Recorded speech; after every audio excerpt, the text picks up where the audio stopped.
Assalamualaikum warahmatullahi wabarakatuh. Dalam rangka untuk memenuhi tugas psikologi abnormal dan psikopatologi, kami dari kelompok 4 yang terdiri dari Dewi Swasri, Hijrah Stakar, Nur Afiza Tabrani, dan Vito Erdiansyah akan menjelaskan tentang gangguan kepribadian. Baiklah, saya Hijrah Sitakal. Di sini saya akan menjelaskan yang pertama yaitu pengertian gangguan kepribadian.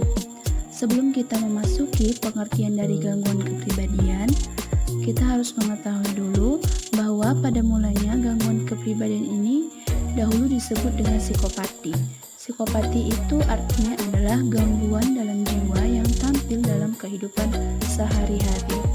Nah, menurut Jeffrey dan kawan-kawan, gangguan kepribadian adalah pola perilaku maladaptif dan kaku yang berhubungan dengan kondisi distres personal. Apa sih perilaku maladaptif itu?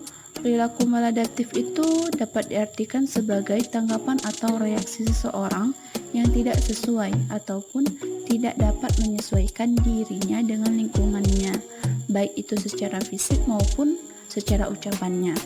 Jadi intinya perilaku maladaptif ini adalah perilaku buruk yang tidak sesuai dengan lingkungan dan tidak sesuai dengan yang diharapkan oleh lingkungannya itu sendiri. Selanjutnya kita akan membahas tentang tipe-tipe gangguan kepribadian. Gangguan kepribadian itu sendiri ada 3 tipe. Yang pertama yaitu gangguan kepribadian yang ditandai oleh perilaku aneh atau eksentrik. Nah, tipe ini terbagi menjadi 3 gangguan.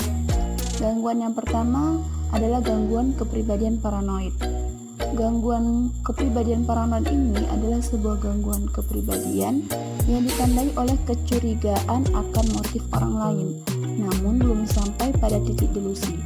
Orang yang memiliki gangguan kepribadian paranoid ini akan cenderung sensitif terhadap kritikan, baik itu nyata ataupun bayangan. Jadi dapat kita ketahui bahwa gangguan kepribadian paranoid ini adalah kecurigaan pada seseorang yang menetap akan motif orang lain terhadap dirinya. Namun kecurigaan ini tanpa adanya kehadiran delusi. Yang kedua adalah gangguan kepribadian skizoid. Gangguan kepribadian skizoid ini adalah sebuah gangguan kepribadian yang ditandai oleh kurangnya minat dalam hubungan sosial serta penarikan diri dari lingkungan sosial. Pola kepribadian skizoid umumnya dapat dikenali pada saat awal dewasa. Jadi, seseorang yang memiliki gangguan kepribadian skizoid ini akan cenderung menjaga jarak sosial dari lingkungannya, akan cenderung tidak bersosialisasi dengan lingkungannya, serta emosi yang mereka miliki itu pada dasarnya dangkal ataupun tumpul. Nah, gangguan kepribadian skizoid ini dapat dikenali pada saat dewasa awal. Baiklah, yang ketiga ada gangguan kepribadian skizotipal. Gangguan kepribadian skizotipal ini adalah kesulitan yang terus-menerus dalam membentuk hubungan sosial yang erat dan keyakinan serta perilaku yang ganjil atau aneh tanpa ciri psikotik yang jelas. Diagnosa tersebut dikenakan pada orang yang mengalami kesulitan dalam membentuk hubungan sosialnya dengan lingkungannya, serta maksud dari tanpa ciri psikotik yang jelas itu adalah ciri-cirinya itu tidak cukup terganggu untuk dapat didiagnosa sebagai skizofren. Jadi gangguan kepribadian skizotipal ini berbeda dengan gangguan kepribadian skizofren. Sama dengan gangguan kepribadian skizoid, pada gangguan kepribadian skizotipal pada umumnya juga dapat terlihat jelas pada saat individu tersebut memasuki usia dewasa awal. Tipe gangguan yang kedua adalah gangguan kepribadian yang ditandai oleh perilaku dramatis, emosional, atau eratik. Tipe yang kedua ini juga terbagi menjadi 4, yaitu yang pertama adalah gangguan kepribadian antisosial. Gangguan kepribadian antisosial ini adalah sebuah gangguan kepribadian yang ditandai dengan adanya perilaku antisosial yang kronis, perlakuan kejam pada orang lain, tingkah laku tidak bertanggung jawab, dan kurang penyesalan atas kesalahan yang telah ia buat. Jadi individu yang memiliki gangguan kepribadian antisosial ini akan cenderung enggan bersosialisasi dengan lingkungannya, serta sifat-sifat yang ia timbulkan tersebut akan berbeda dengan orang-orang di sekitarnya.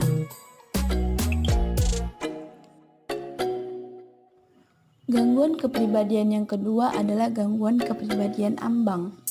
Nah, gangguan kepribadian ambang ini adalah sebuah gangguan kepribadian yang ditandai oleh perubahan yang cepat dalam mood, kurangnya sense of self yang koheren, serta perilaku yang tidak dapat diduga dan impulsif. Nah, orang-orang yang memiliki gangguan kepribadian ambang ini akan cenderung tidak yakin akan identitas pribadi mereka sendiri, serta tidak yakin akan nilai, tujuan, karir mereka, dan bahkan mungkin orientasi seksual yang mereka miliki. Yang ketiga adalah gangguan kepribadian histrionik. Gangguan kepribadian ini melibatkan emosi yang berlebihan dan kebutuhan yang berlebihan untuk terus-menerus mendapatkan perhatian, pujian, dukungan berulang, dan persetujuan yang besar untuk menjadi pusat perhatian. Jadi orang-orang yang memiliki gangguan kepribadian histrionik ini akan memiliki perilaku yang dramatis serta emosional yang berlebihan. Tuntutan untuk menjadi pusat perhatian serta memiliki kebutuhan yang berlebihan untuk terus mendapatkan dukungan, pujian, ataupun persetujuan dari orang lain, sehingga mereka bisa menjadi pusat perhatian. Yang keempat ada gangguan kepribadian narsistik. Gangguan kepribadian ini ditandai dengan adanya self-love yang berlebihan atau memiliki rasa bangga terhadap diri sendiri dan kebutuhan pemujaan yang ekstrim. Orang-orang dengan gangguan kepribadian narsistik akan memiliki rasa bangga terhadap dirinya sendiri itu secara berlebihan. Kebutuhan yang ekstrim dari gangguan kepribadian narsistik ini adalah mengenai dengan pemujaan ataupun pujian dari orang yang di sekitarnya. Baik, saya Dewi Sulasmi akan melanjutkan tentang gangguan kepribadian yang ditandai oleh cemas atau ketakutan. Ada 3 gangguan kepribadian yang ditandai oleh cemas atau ketakutan. Yang pertama, gangguan kepribadian menghindar. Orang dengan gangguan kepribadian menghindar sangat ketakutan akan penolakan atau kritik, sehingga mereka umumnya tidak ingin memasuki hubungan tanpa adanya kepastian akan penerimaan. Yang kedua, gangguan kepribadian dependen. Gangguan kepribadian dependen menggambarkan orang yang memiliki kebutuhan yang berlebihan untuk diasuh oleh orang lain. Hal ini membuat mereka menjadi sangat patuh dan melekat dalam hubungan mereka serta sangat takut akan perpisahan. Orang dengan gangguan ini merasa sangat sulit melakukan sesuatu sendiri tanpa bantuan orang lain. Yang ketiga, gangguan kepribadian obsesif kompulsif. Ciri yang menggambarkan gangguan kepribadian obsesif kompulsif meliputi derajat keteraturan yang berlebihan, kekakuan, kesempurnaan, kekeliruan, kesulitan melakukan coping dengan ketidakpastian, kesulitan mengekspresikan perasaan, dan menderita dalam kebiasaan kerja. Selanjutnya, masalah dengan pengelolaan gangguan kepribadian. Ada 6 masalah dengan pengelolaan gangguan kepribadian. Yang pertama, reliabilitas dan validitas yang tidak dipastikan. Sistem DSM saat ini dibuat untuk menangani ambiguitas dalam kriteria diagnostik dari gangguan kepribadian dengan memberikan memberikan kriteria deskriptif yang lebih jelas dalam membedakan gangguan tertentu. Meskipun demikian, reliabilitas dan validitas dari definisi yang digunakan dalam DSM-4 tetap perlu diteliti. Yang kedua, masalah dalam membedakan gangguan pada aksis 1 dengan aksis 2. Sejumlah peninjau mempertanyakan apakah gangguan kepribadian aksis 2 dapat secara reliabel dibedakan dari sindrom klinis aksis 2, seperti gangguan kecemasan dan gangguan mood. Hal ini dikemukakan oleh Freemer 2000 di Vesli DKK 1994. Yang ketiga, tumpang tindih antara gangguan. Terdapat pula tumpang tindih yang besar di antara gangguan kepribadian. Tumpang tindih tersebut mengurangi kejelasan dan kemurnian konseptual DSM dengan meningkatkan jumlah kasus yang nampaknya cocok untuk dua atau lebih kategori diagnosis. Hal ini dikemukakan oleh Vesli 1985. Yang keempat, kesulitan dalam membedakan antara variasi dalam perilaku normal dengan variasi dalam perilaku abnormal. Masalah lain yang terlibat dengan diagnosis gangguan kepribadian adalah gangguan tersebut melibatkan traits dalam derajat yang lebih rendah, menggunakan perilaku dari kebanyakan individu normal. Yang kelima, bias seksis. Konstruksi dari gangguan kepribadian tertentu memungkinkan memiliki dasar seksis. Misalnya, kriteria diagnostik untuk gangguan kepribadian meliabel perilaku stereotip feminim sebagai patologis dengan frekuensi yang lebih besar daripada kasus perilaku stereotip maskulin. Dan yang terakhir, merancu antara label dengan penjelasan. Jelas bahwa sebaiknya kita tidak merancu antara label diagnostik dengan penjelasan. Namun, pada praktiknya perbedaan yang ada kadang tidak jelas. Bila kita merancu antara label dengan penjelasan, kita dapat jauh ke dalam jebakan penalaran yang sirkular. Baik, saya akan menjelaskan mengenai perspektif teoritis. Yang pertama itu perspektif psikodinamika. Menurut teori Freudian tradisional, berfokus pada masalah yang muncul dari Oedipus kompleks sebagai dasar dari banyak perilaku abnormal, salah satunya termasuk gangguan kepribadian. Menurut Hans Kohut, dengan pandangannya yang diberi label self-psychology, Martin Kohut banyak berfokus pada perkembangan kepribadian narsisistik. Kohut yakin bahwa orang dengan kepribadian narsisistik meningkatkan rasa self-importance yang palsu untuk menutupi perasaan tidak ada kuat yang mendalam. Self-esteem para narsisistik bagaikan danau yang kebutuhannya harus terus-menerus diisi ulang. Jikalau tidak, maka ia akan mengering. Curahan perhatian dan pujian yang terus-menerus dapat mencegah para narsisistik mengalami penderitaan karena ketidakamanan. Selanjutnya, menurut Otto Kernberg, memandang kepribadian ambang dalam kaitannya dengan kegagalan periode pra-oedipal untuk mengembangkan rasa konstan atau sense of constancy dan kesatuan dalam citra mengenai self dan orang lain. Kernberg menyatakan bahwa kegagalan masa kanak-kanak untuk mensintesiskan citra yang kontradiktif akan hal yang baik dan buruk ini menyebabkan kegagalan dalam mengembangkan self-image yang konsisten dan kecenderungan akan terjadinya pemisahan splitting bolak-balik antara melihat diri sendiri dan orang lain sebagai semua tentangnya baik atau semua tentangnya buruk. Dalam pandangan Kernberg, orang tua, bahkan orang tua yang luar biasa, kerap gagal untuk memenuhi semua kebutuhan anak-anak mereka. Karena itu, bayi menghadapi tantangan perkembangan dini untuk menggabungkan antara citra ibu yang baik, yang mengasuh dan membuat nyaman dengan ibu yang buruk, yang menekan dan membuat mereka frustasi. Kegagalan untuk menggabungkan kedua citra yang bertentangan tersebut menjadi sebuah citra yang realistik, terpadu dan stabil mengenai orang tua, yang membuat anak terfiksasi pada periode pra-oedipal. Selanjutnya,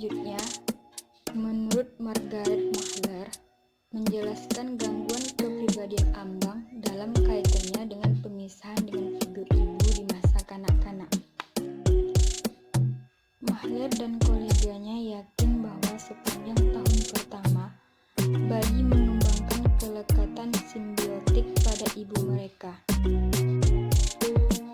Simbiosis dalam istilah biologi berasal dari kata Yunani yang berarti hidup bersama dan menggambarkan pola kehidupan di mana dua spesies hidup saling bergantung. Sedangkan dalam psikologi, simbiosis sama seperti keadaan kesatuan di mana identitas anak berfungsi pada identitas ibu. Normalnya, secara perlahan anak akan membedakan identitas mereka sendiri dari identitas ibu. Proses ini disebut sebagai pemisahan individuasi. Sedangkan pemisahan sendiri adalah proses mengembangkan identitas psikologi dan biologis yang berbeda dari sang ibu. Individuasi mencakup pengenalan karakteristik personal yang menentukan self-identity seseorang. Selanjutnya kita masuk pada perspektif belajar. Teoritis belajar mengatakan bahwa pada masa kanak-kanak banyak terjadi pengalaman penting yang membentuk perkembangan kebiasaan maladaptif dalam berhubungan dengan orang lain yang menyebabkan terjadinya gangguan kepribadian.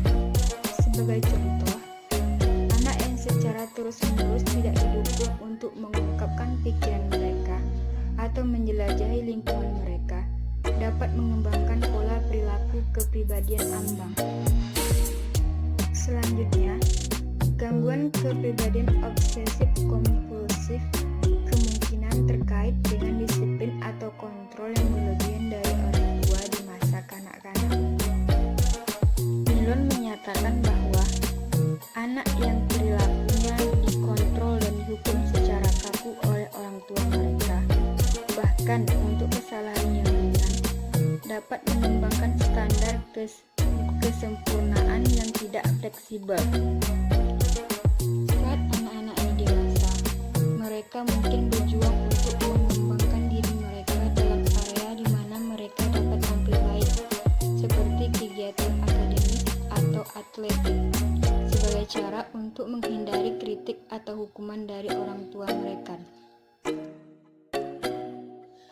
Milon juga menyatakan bahwa gangguan kepribadian histrionik mungkin berakar pada pengalaman masa kanak-kanak di mana social reinforcer seperti perhatian orang tua terhubung dengan penampilan dan keinginan anak untuk tampil di depan orang lain, terutama dalam kasus di mana reinforcer diberikan secara tidak konsisten.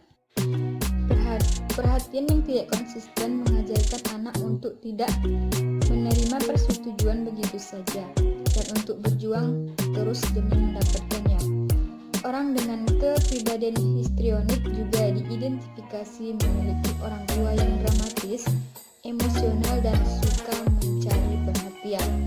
Persaingan antar saudara kandung yang ekstrem juga menguatkan motivasi tampil demi mendapatkan perhatian dari orang lain. Selanjutnya, orang dengan kepribadian antisosial bersosialisasi karena pengalaman belajar awal mereka kurang memiliki konsistensi dan prediktabilitas yang membantu anak lain menghubungkan perilaku mereka dengan reward dan hukuman.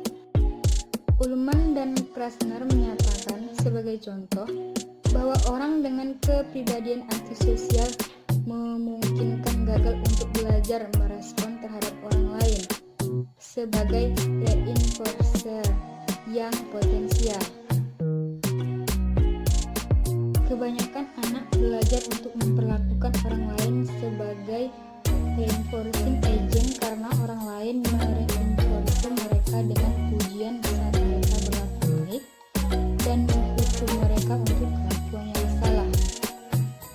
Reinforcement dan hukuman menyediakan umpan balik yang membantu anak memodifikasi perilaku mereka untuk memaksimalkan kesempatan mendapat reward dan meminimalkan risiko hukuman di masa yang akan datang. Selanjutnya kita masuk kepada perspektif keluarga. Orang dengan gangguan kepribadian ambang atau BPD mengenang orang tua mereka sebagai orang yang lebih mengontrol dan kurang peduli dibanding referensi dari orang dengan gangguan psikologis lainnya. Mereka menggambarkan orang tua dan orang-orang yang dekat dengan mereka sebagai orang yang pernah dengan sengaja melukai atau gagal menolong mereka saat mereka disakiti oleh orang lain. Selanjutnya, penganiayaan atau pengabaian di masa kanak-kanak adalah faktor risiko dalam perkembangan gangguan kepribadian antisosial. Anak-anak yang ditolak atau diabaikan oleh orang tua mereka tidak mampu mengembangkan perasaan kelekatan yang hangat pada orang lain. Mereka menjadi kurang mampu berempati terhadap perasaan dan kebutuhan orang lain, dan malah mengembangkan sikap tidak peduli pada orang lain. Atau mungkin mereka ingin mengembangkan hubungan cinta, namun kurang mampu menghayati perasaan tulus. Selanjutnya, ada perspektif biologis. Nah, dalam perspektif biologis ini terdapat 4 faktor. Yang pertama itu faktor genetis, yang kedua kurangnya respon emosional, yang ketiga model lapar akan stimulus, yang keempat itu adalah abnormalitas otak. Bismillahirrahmanirrahim. Oke, baik, di sini saya akan melanjutkan materi tentang perspektif sosiokultural. Nah, perspektif sosiokultural ini menelaah kondisi sosial yang dapat berkontribusi pada perkembangan pola perilaku yang diidentifikasi sebagai gangguan kepribadian. Gangguan ini biasanya dialami oleh orang dari kelas ekonomi yang rendah, dan biasanya ini anak-anak yang diasuh dalam kemiskinan juga lebih cenderung terpapar perilaku yang menyimpang. Siegel 1992 mengatakan, kesalahan penyesuaian di sekolah juga dapat menyebabkan perilaku antisosial. World Health Organization (WHO) dan Alcohol, Drug Abuse and Mental Health Administration atau EDMH bekerja sama dalam menciptakan instrumen diagnosis sebagai sarana psikiater, yaitu dinamakan International Personality Disorder Examination atau IPDE. Baik, di sini kita masuki ke penanganan gangguan kepribadian. Penanganan gangguan kepribadian ini sendiri memiliki 3 pendekatan. Baik, kita masuk pada dahulu ke pendekatan yang pertama, yaitu psikodinamika. Pendekatan ini sering digunakan untuk menolong orang yang terdiagnosis gangguan kepribadian agar menjadi lebih sadar akan pola self-defeating mereka dan juga lebih adaptif dalam berhubungan dengan orang lain. Nah, salah satunya psikoterapi telah terbukti berhasil menangani gangguan kepribadian. Dan salah satu contoh psikodinamika ini pertama kali ditemukan di Beth Israel Medical Center New York. Penanganan ini menekankan pada perilaku interpersonal dan menggunakan gaya yang lebih aktif dan konfrontatif dalam mengatasi pertahanan klien daripada kasus psikoanalisis tradisional. Yang kedua ada pendekatan behavioral. Nah, di sini merupakan peran terapis perilaku yang berusaha untuk merubah perilaku maladaptif menjadi perilaku adaptif dengan melalui penggunaan teknik pemusnahan, modeling, dan reinforcement. Linehan dan kawan-kawan 1991 melaporkan hasil yang menjanjikan dengan menggunakan teknik kognitif behavioral, disebut Dialectical Behavior Therapy (DBT), mengkombinasikan terapi perilaku dan psikoterapi yang suportif. Hasilnya teruji efektif mengembangkan keterampilan sosial yang lebih dan juga keterampilan dalam menyelesaikan masalah atau problem solving. Selanjutnya yang ketiga ada pendekatan biologis. Nah, biasanya terapi obat ini tidak secara langsung dapat menangani gangguan kepribadian seseorang. Meskipun begitu, obat antidepresan pun terkadang digunakan untuk menangani distres emosional yang dialami penderita. Obat tersebut biasanya seperti Prozac maupun obat-obat yang lainnya yang serupa, juga dapat meningkatkan ketersediaan serotonin dalam sambungan sinaptik otak. Sekian penjelasan dari kami tentang gangguan kepribadian. Terima kasih, semoga bermanfaat.